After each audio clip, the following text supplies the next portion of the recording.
On this developing story, we now welcome to studio Ruth Wasserman Lande, a columnist on Arab affairs at the Ma'ariv newspaper and the Deputy Director General for International Affairs of all local governments in Israel. So, Ruth, thank you so much for being here in studio.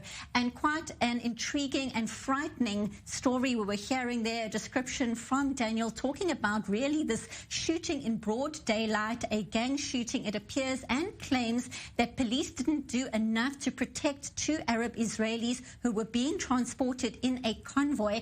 Talk to us more about the tensions that already exist between the Arab Israeli community and security forces from Israel. First of all, good evening. Unfortunately, this is not a first of its kind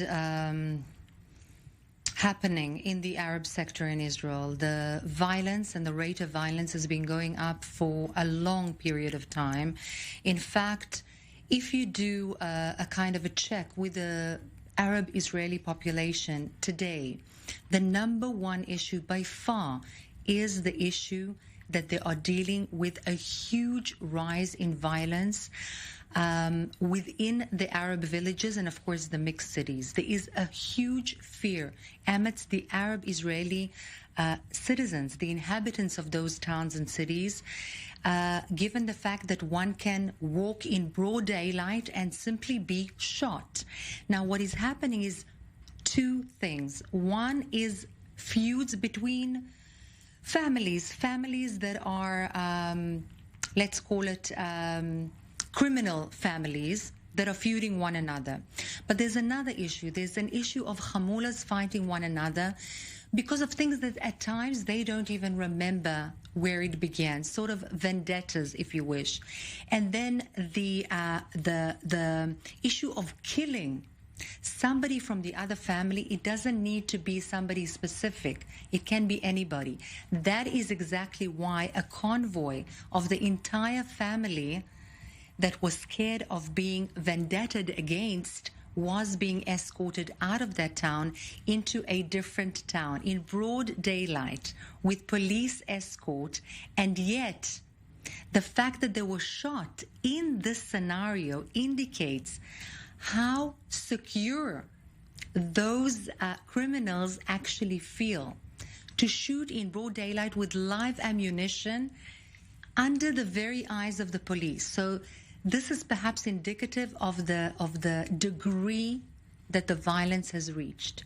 And this is an issue that has been between the Arab communities and the police for a while. It's been taken up by politicians, by the Prime Minister. There have been checks and checks and checks again and again by different committees on what needs to be done, what comprehensive action needs to be taken. And yet this continues to rise. And I'll just say one last thing. It is not a given that only the police, on the one hand, is at fault.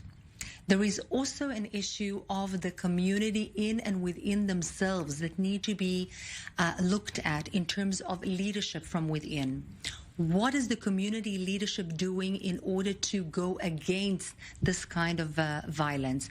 And the combination of the two issues, both the leadership within the communities and police, as well as the state, perhaps will give the final and comprehensive answer. Ruth, you talk about violence within the community as well. We're looking at the numbers. Murders within the Arab Israeli community are on the rise. 95 recorded murders this year. That's up from 89 from the previous year.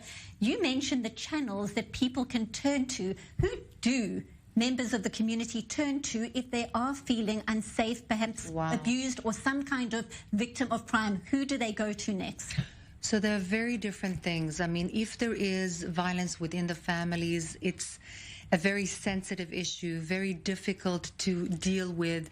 And very often social workers, women who are social workers, even say that they deal with cosmetics or they deal with something completely different just in order to get near those women who are abused or experience violence. There is a completely different kind of violence that is on the rise. And if I may, Benita, it's already above 100 this year alone. It's unbelievable and a tremendous issue that is causing a huge amount of fear. And the people that the community turn to are community leaders, perhaps mayors, and also religious leaders. Those are the kind of people that need to come out and actually say, we are against. It is our responsibility to stop this. It's against our values. It's against our religion. It's against everything that we consider valuable. And that has to go hand in hand with education and with informal education and with government budgeting, not only with police, but police is also a factor. Well, thank you so much for explaining and breaking that all down. A very worrying situation. And as you hope, we can only hope that there are solutions on the horizon and the community and leaders do get involved. Ruth Wasserman Lande, is always a pleasure to hear your insights. Thank you for being in studio.